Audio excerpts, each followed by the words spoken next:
The East Asian Pastoral Institute began as a dream in China during the early 40s in the heart of the Jesuit missions. But God had a bigger plan, much broader than Father Hoffinger's dream.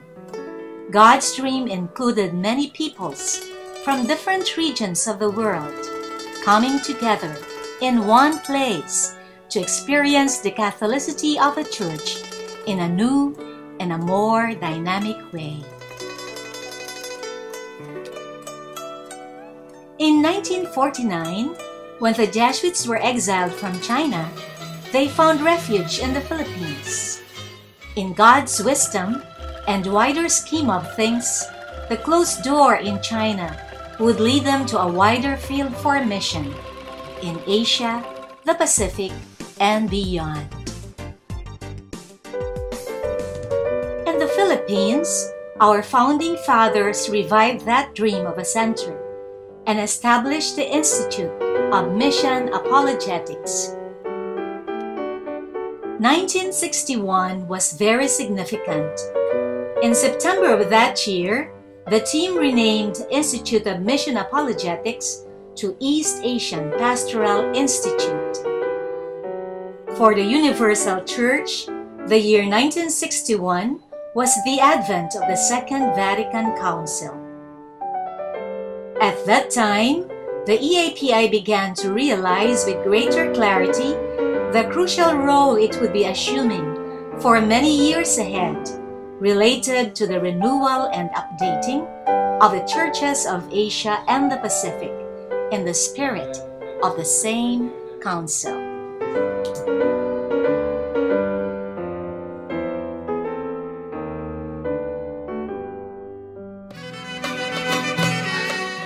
What have we to celebrate?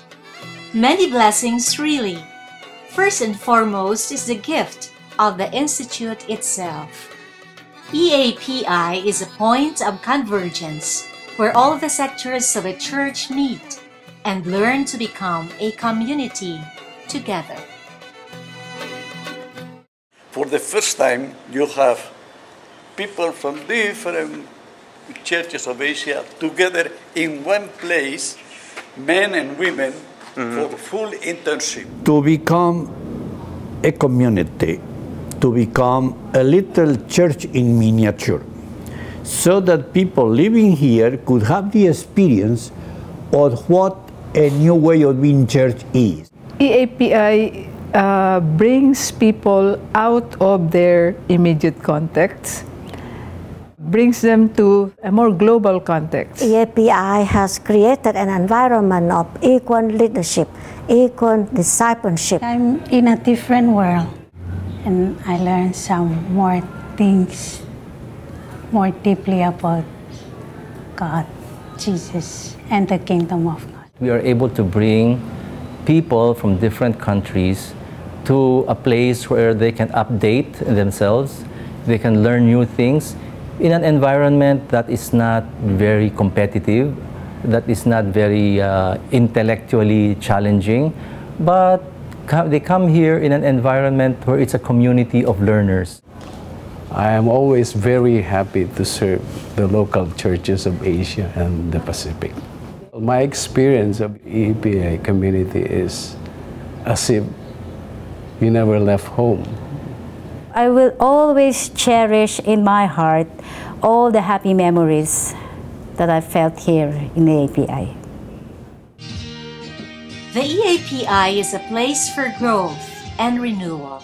Well, I came here for a personal spiritual renewal. I felt the need of renewing myself pastorally. For updating and training for leadership and pastoral skills. Hand-on training on computer and the communication skill and the new knowledge about the Asian churches has helped me to update my pastor ministry. For a meaningful pause in the ministry. I had been in formation work for many years and also in the administration. So I felt I need to rest. Needed some rest. I'm very happy to take the sabbatical program with many people who are in the same situation like me, middle life transitions. And for learning English. Came to AMPI not only to learn English, but also to get more knowledge and experience, which I feel I lack in fulfilling my duties to help others. I came to EAPI with the aim of learning English. Since I started 3 months ago, I have improved a lot. Before, when people speak in English, I couldn't understand what they say, but now I can understand. We often say that the diamond of the EAPI is its multicultural dimension. It is challenging to cross the boundaries of one's culture, but in the Institute, it is our way of life. Here at EAPI, everyone is encouraged to appreciate the uniqueness of our persons, our cultures, our traditions, and to celebrate this uniqueness. And yet we don't stop there. We move into celebrating also and appreciating what is unique, what is beautiful and different in the cultures, traditions of other people. The joy of experiencing different cultures and appreciating it at various levels, spheres of life, have molded me a lot in my thinking and understanding of different cultures. We have been able to express and to share ourselves with one another freely, and we've been accepting one another as we are. Being able to experience and to enlarge the sense of real familyhood. It's very amazing that you find people from different countries talking the same language with different accents, different expressions, and yet they understand each other. And when I reflect on this, it is like a repetition of Pentecost. Making people to be more courageous, to discover their own giftedness and their responsibility to share this giftedness to the whole world.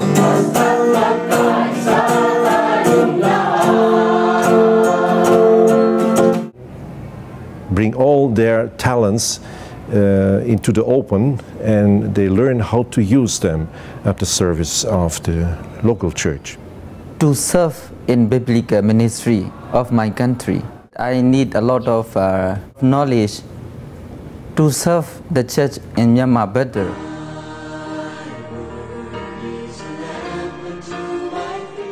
And knowing that they will be contributing something in the future for the church makes it more meaningful for me. Remembering the past, celebrating the present. EAPI, are you ready to forge ahead? Father Kalye once said, people come to the EAPI to explore the future. The different programs that EAPI has offered through the years have always reflected its commitment to help the churches of Asia and the Pacific to meet the needs of both the pastoral workers and the people they serve. Now at 50, how can the EAPI forge ahead into the future? Actually, I think it's up to us. For me, it's really going more deeply into what we are already doing here. The API should follow up more how those ideas and what we do is put into practice by the people who pass through our hands. To contribute to holiness in this part of the world.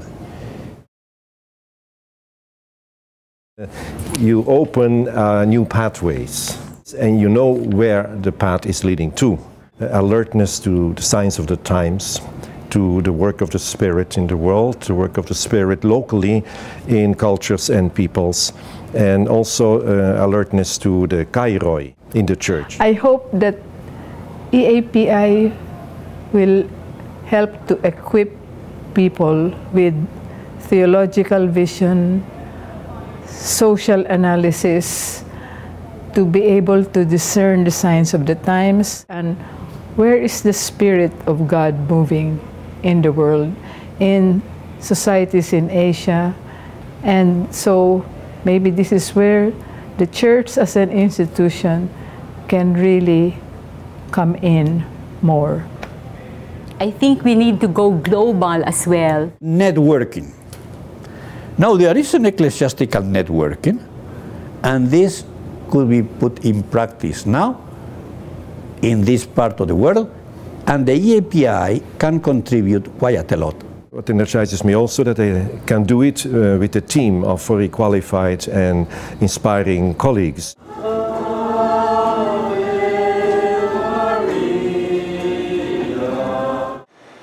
I think that the program of the EAPI should always be very much ahead, looking toward the future.